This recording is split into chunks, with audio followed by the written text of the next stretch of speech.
Obersalzberg in the years 1937 to 1938. From 1937 to 1938, the mountain experienced severe changes like nothing before, apart from the extensive tunnel construction activities during the war.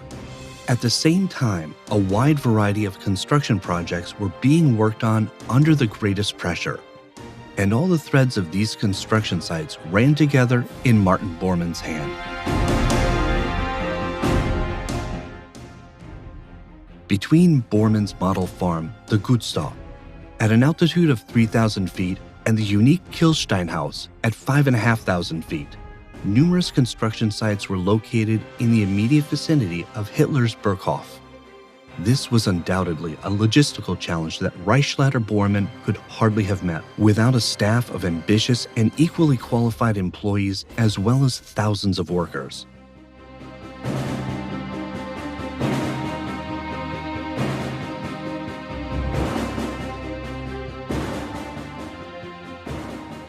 Most of the construction projects were subject to the highest level of security at the time, and the public learned very little about what was going on at the Fuehrer's restricted area on Obersalzberg.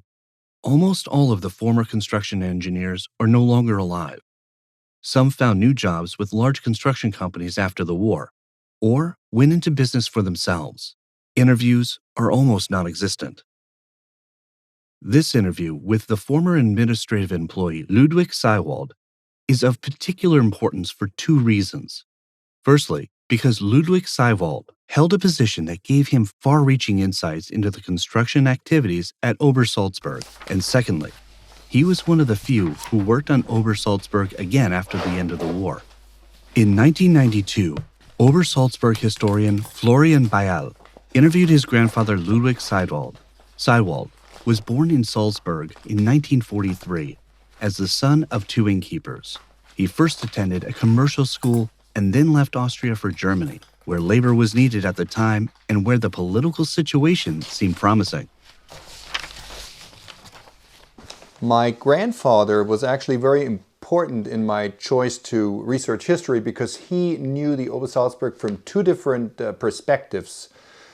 First of all, as a member of the construction administration in the 1930s, and then after the war, as a member of the restitution authority that restituted properties to the people where they were unlawfully taken from. And his diary, we still have. There's a lot of interesting information in that diary. We were only allowed to read it after he had passed away. And of course, there is interesting information about Obersalzberg and his subsequent participation in World War II as a member of the mountain troops, and the time after World War II when he worked for the German authorities. My grandfather kept copies of his official records in his basement, and when I was 12 years old he took me down there one day and showed me some original bunker maps from 1947 in English, drawn by the US forces, and this is the basis of their administrational work up there. This is the chart material they were working with, and to me this was a trigger of being interested in the secret underground tunnel systems that still existed up there in this mountain. In fact, exist until this day. Most of these were inaccessible. They were either caved in or the entrances were walled up. But my grandfather knew about all of that, and it was a fascinating eyewitness to me.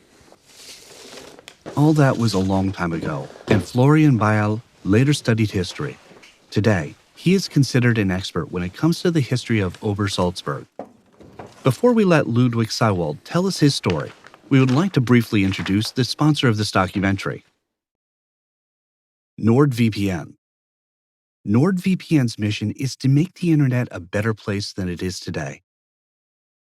Nobody likes to be followed and watched. Even if you have nothing to hide, online privacy is an asset worth protecting. Those who surf via VPN encrypt their traffic so that no one can see what they're doing online. VPN can be very useful even if you don't care about your privacy. With NordVPN, you can access a lot of online content that would otherwise be unavailable at your location. VPNs let you securely connect to hundreds of remote servers in various locations around the world and offer simple, easy-to-use apps for all major platforms, whether Mac, Android, or Windows. Go to nordvpn.com/BEGAFILM History now, or click the link in the description and get an exclusive 70% discount on your 2-year subscription and 1 free month. Absolutely risk-free with 30-day money-back guarantee. Thanks to NordVPN for this great offer for our viewers. And now, back to the video.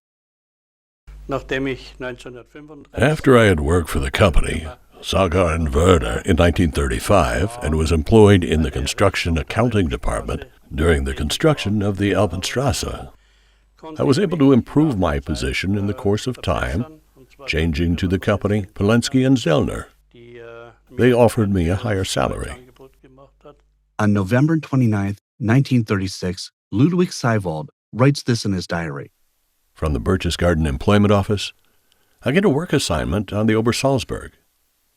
It's hard work to start off with, but shortly, I got into the construction accounting and began earning a good wage. So, I then switched over to Polensky and Zellner at Obersalzberg, which at that time was active with many other companies, such as Sauger and Werner, with Held and Franke, or the ARG, Arbeitsgemeinschaft Obersalzberg. In the course of time, I was assigned to the construction accounting of the Kehlstein Road construction site. Kehlsteinstraße eingesetzt. November 11th, transfer from the Antenberg construction office to the Kehlstein Road construction office on Tösengerl. The new office has a bearing like in Geisenjäger shelter in the Dolomites in 1914. A lot is happening near our construction office. Hitler has a lot of visitors from abroad. I've had the opportunity to see the Italian foreign minister, Indian princes, and politicians from all over the world up close. And now you, who are snooping through my diary, will be interested to know what we at the company of Polensky and Zellner on the Obersalzberg actually did. So, our company had the order to build the road up to the Kehlstein, the Hochlenzer Road, partial order Platterhof, etc. We employed about 2,000 people on these construction sites in summer and winter. Hitler was the client and the contractor. In the course of time, I was assigned to the construction accounting of the Kehlstein Road construction site. This was a separate department, where the performance reports of all the shaft foremen and engineers arrived, and we had to determine on the basis of the construction contracts whether the requirements of the client and the company itself had been sufficiently observed. Genügend beachtet worden sind. The working conditions on the Kehlstein were extraordinarily difficult. You have to imagine, this is a mountain with almost completely steep and rugged rocky terrain.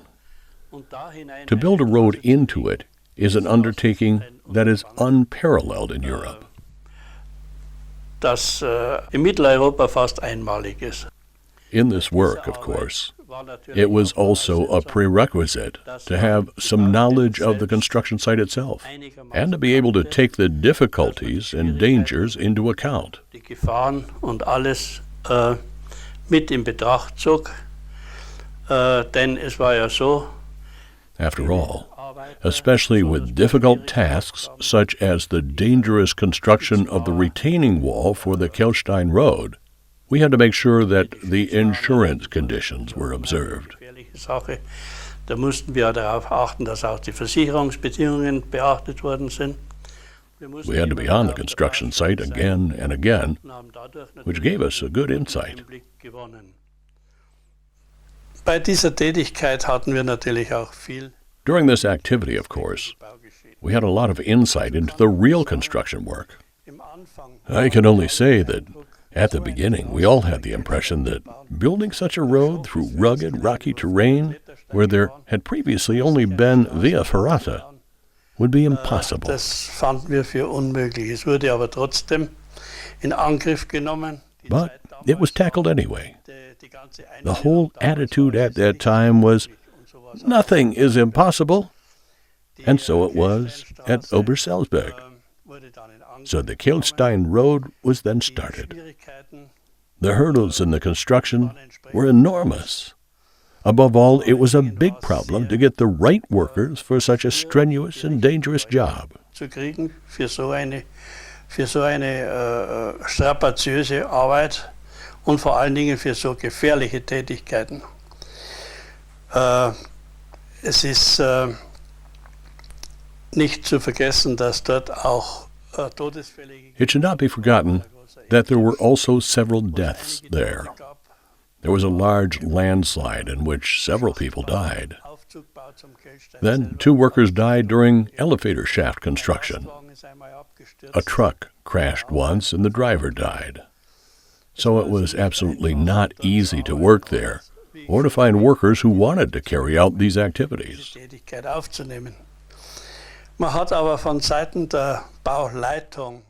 However, the construction management tried to offer the people as many advantages as possible. Thus, one has built up large worker camps near the Obersalzberg to be able to offer a shortest possible working way to and from the building site. There were the camps, Kehlstein, Tenzenjel, and Ligaret, where several hundred people were accommodated everywhere. Einige hundert Leute untergebracht waren errichtet und die Verpflegung dort. The food there was relatively cheap. Everything that was sold, food, drinks, and so on, was so cheap that every worker could afford it. Jederzeit leisten konnte. Zu diesem Thema wäre noch zusätzlich zu erwähnen, In this context, it should be mentioned that the work was very dangerous, but the workers were absolutely not treated as second class, as they were sent to these particularly dangerous construction sites. Gegeben hat, sondern es waren durchwegs Facharbeiter und die waren wiederum sehr viel. They were all skilled workers, most of them from Austria and Italy or South Tyrol, because they had the necessary experience in road construction, and experts who had worked in this field for many years were very much in demand. Diese Fachleute waren sehr gefragt. 20 December 1937. With Sperling transporting money, every 14 days approximately 500,000 Reichsmark for wages. Es war natürlich auch so. Friday was payday. On the following Friday was advance day. Der nächsten Freitag war sogenannter Schusstag, das war der Vorschusstag. Und immer wenn die And always, when the payments were made, there were fights and other riots somewhere on the weekends. Irgendwo Schlägereien. The alcohol also contributed its share. Weil eben der Alkohol das Einige dazu getan hat. Es war dann damals so, dass man kurz einmal die SS angerufen hat und die hat. Then the SS had to be called in again, and they kept order. But that didn't happen so often. Eine weitere gute Einrichtung am Obersalzberg war die Theaterhalle. Another good facility at Obersalzberg was the theater hall. Coincidentally, my brother was the construction manager at that time. The theater hall had room for about 1,000 people. It was interesting and funny. Whenever a movie was on, it was over at some point and all the people went out and some always stayed seated, snoring and sleeping soundly. It was no wonder because the workers always worked hard. But it was fun to watch. Entsprechend gearbeitet. Aber es war lustig zu beobachten. Wie schon vorher erwähnt, war die Fürsorge für die Arbeiter. As mentioned before, the welfare of the workers at Obersalzberg was not bad at all. As far as salaries and wages were concerned, it should be mentioned that the workers received the following. Die Arbeiter dort haben bekommen Schmutzzulage, dirt allowance, separation allowance, strain allowance, and altitude allowance. Und These allowances were hardly taxed and increased the salary accordingly. Gehalt entsprechend aufgebessert.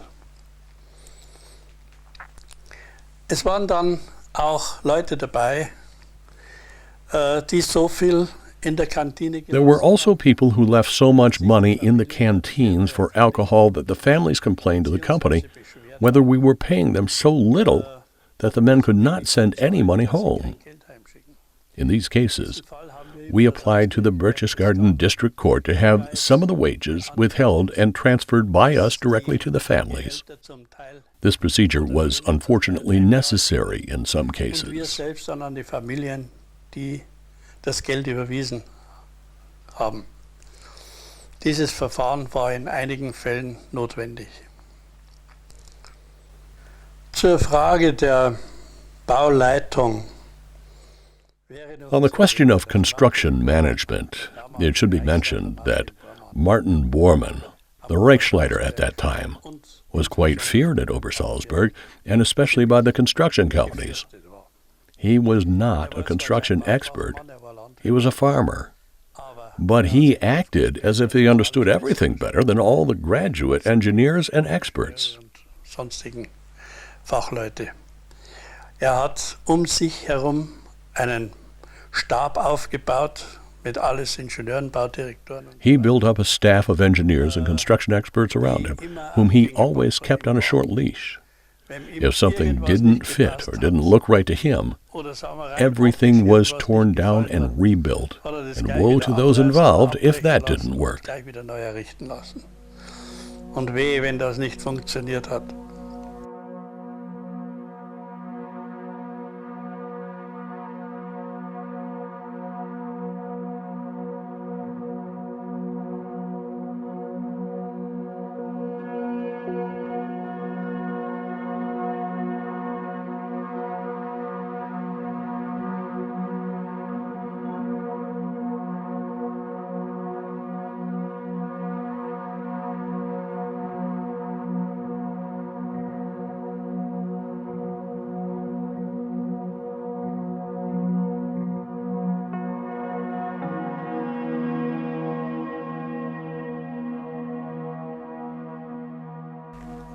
Hat unter anderem auch verlangt, among other things, he demanded that the headlights be turned on at night and that some kind of work always had to be done. It must also be said that he arranged for the workers not to be put on standby in the winter. When the snow was several feet deep, the workers were used to shovel snow, even though this did not make much sense since nothing happened on the construction site in the winter. All this was just to keep people busy and not make them unemployed. This was actually not a negative thing. Keine negative Sache. Ursprünglich waren am Obersalzberg Wachhäuschen. Originally, there were guardhouses with SS soldiers at Obersalzberg, which were supposed to hermetically seal off the access to the construction site and especially to the Fuehrer Sperrgebiet. Those posts could only be passed with special permits. Die Wachposten basiert werden konnten. Aus politischen Gründen und damit die Sache nicht so scharf aussieht, hat man dann später die SS-Leute weggenommen. For political reasons, and so that the things did not look so military, the SS soldiers were later withdrawn, and employees of the construction companies were placed at the guardhouses. Once, a very funny thing happened. At that time, Hitler drove to Obersalzberg with the Italian Foreign Minister, Count Ciano, and shortly before the destination, at the last guard post, the employee closed the barrier and demanded the ID card from both of them. Die Schranke zugemacht und hat von den beiden den Ausweis verlangt. The accompanying SS soldiers immediately acted accordingly and wanted to finish the man off. Hitler, however, intervened and said, "What is this? The man has only fulfilled his duty." Zu erwähnen ist noch, dass die große oder die weit verbreitete Meinung I must now return to the construction of the Obersalzberg facilities. It is a widespread opinion that only fanatical Hitler supporters and party members of the NSDAP were employed at Obersalzberg. This is absolutely not true. One has paid attention up there, in the first place, to the fact that the people who were hired were professionally suitable and has not asked long for party affiliation. I can remember that. For example, Dr. Engineer Müller from Salzburg, and also the graduate engineer Gratzfeld from Carinthia, and some others I can remember, wanted absolutely nothing to do with the NSDAP. But they were outstanding experts, and therefore they were not bothered. Of course, it would have been dangerous to speak negatively about the NSDAP at Obersalzberg, but that is clear. Gegnerisch aufzuführen oder sagen wir mal durch gefährliche Äußerungen sich da auszuliefern.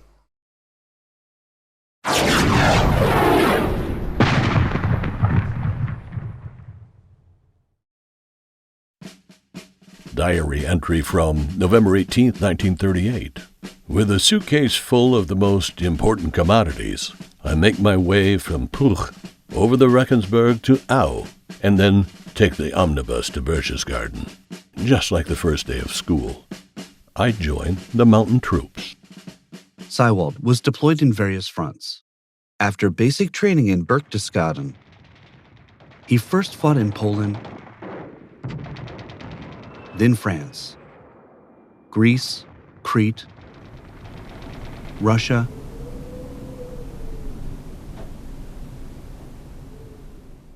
and Italy and Monte Cassino. From the beginning, he was very critical of the war. Immediately after his baptism of fire on September 7, 1939, in Poland, he wrote this in his diary. Poles, who also fought for their beliefs as we did, the first dead on the road of war. Does their death have any meaning?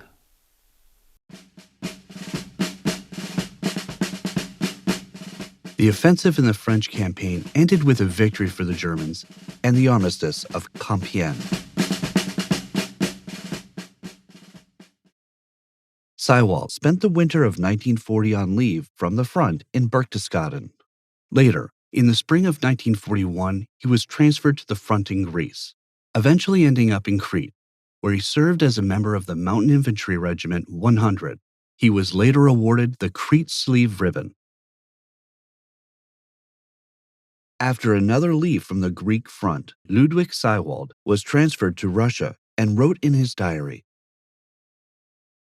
On September 29th, 43, it finally gets serious. Off to Russia. Not sure whether I'll come back this time. The situation becomes more and more critical. The losses are getting bigger and bigger. I've never been afraid.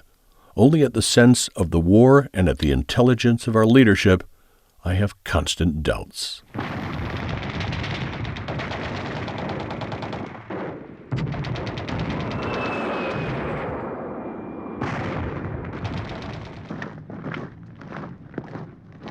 But after only a few weeks at the Russian front, his company received the order to leave.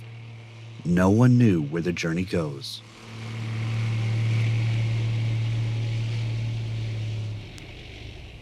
November 20th, 1943.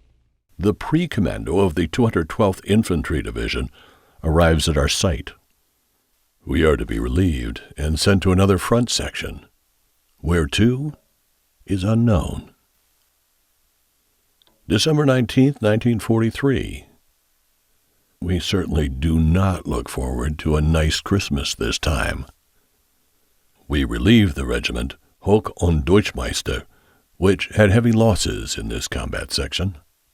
So we were in the fighting area of Monte Cassino. After a brief deployment to the Russian front, Seiwald spent the rest of the war on the Italian front and the Western Alps.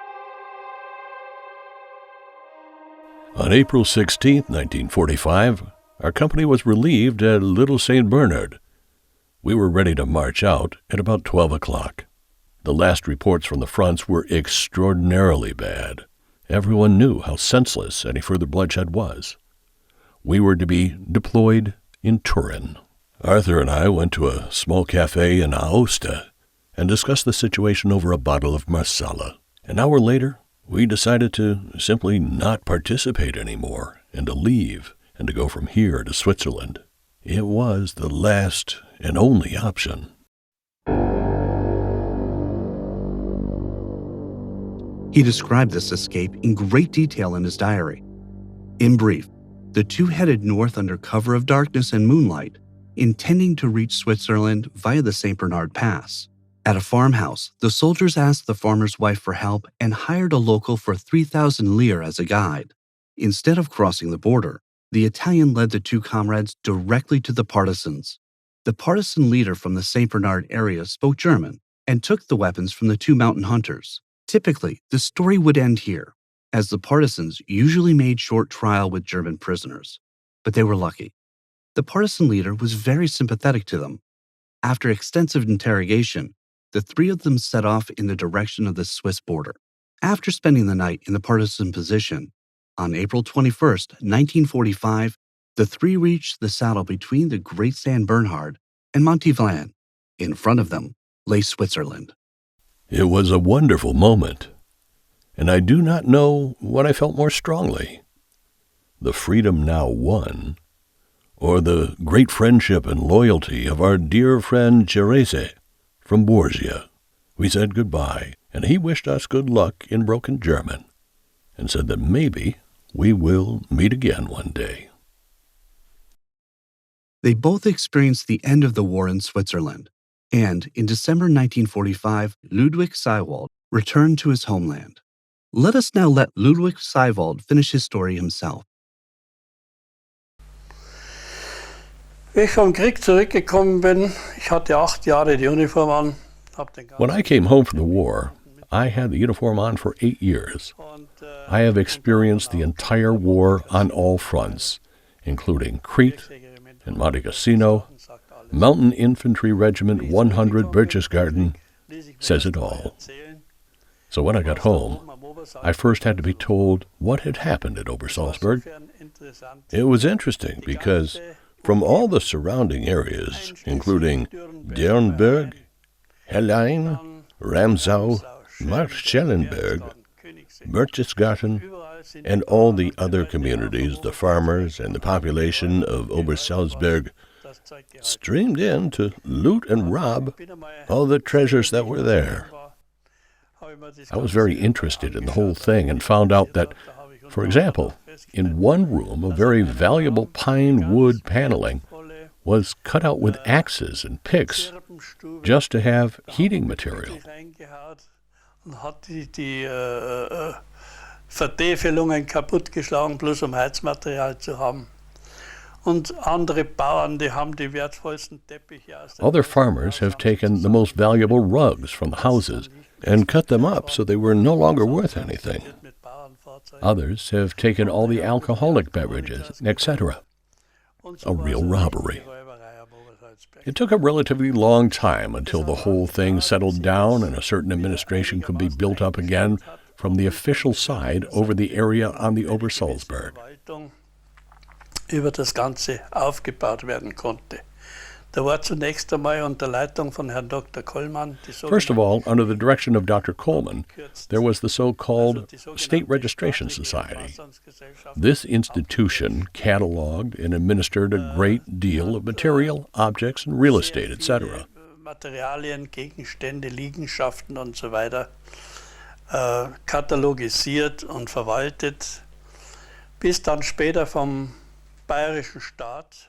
Later, the Bavarian state established the Bavarian State Office for Property Administration, to which I then belonged as the property administrator.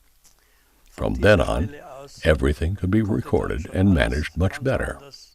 Erfasst werden und verwaltet werden.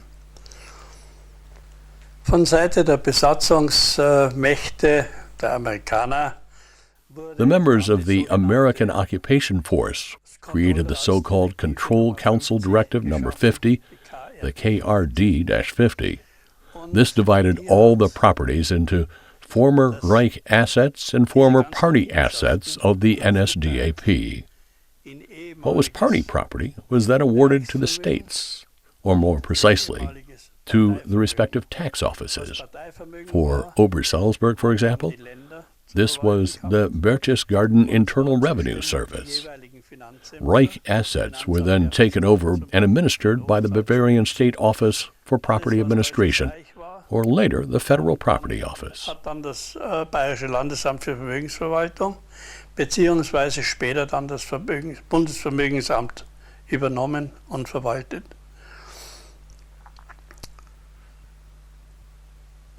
Das Parteivermögen, also The Obersalzbergs were purely party property and thus passed into the administration of the state of Bavaria. The Berchtesgaden Revenue Office was responsible. Zuständig Finanzamt Berchtesgaden.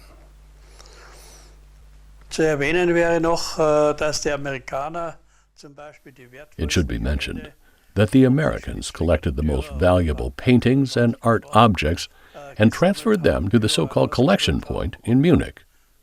What happened later with all these valuables, I do not know. Was dort weiter geschehen ist, damit habe ich heute keine Ahnung. Das gesamte Bunkersystem am Obersalzberg. The entire bunker system at Obersalzberg was transferred to the state of Bavaria, of course, as already mentioned, represented by the Revenue Office, Berchtesgaden. Many of the bunkers were no longer accessible at all and were basically closed. Nicht mehr zugänglich, waren grundsätzlich gesperrt. Und plötzlich kam ans At some point, the Federal Property Office received a request that the engineers of the local Mountain Infantry Division would like to carry out blasting exercises at the bunkers. Dort Sprengübungen machen möchten in einem Bunker. Ich war dann dabei, wir haben die Bunker besichtigen können, Finanzamt hat uns aufgemacht. I was also present at the inspection of the bunkers. The Revenue Office, Berchtesgaden, unlocked the entrances for us. For some reason, however, the blasting exercises were not carried out. Anyway, I noticed that the general condition of the bunkers was so good that one could believe that they had been built only recently, completely dry, in impeccable condition. At that time, they had very good specialists for such structures. This was probably also the reason why the blasting exercises were not carried out. The condition of the bunkers was simply too good.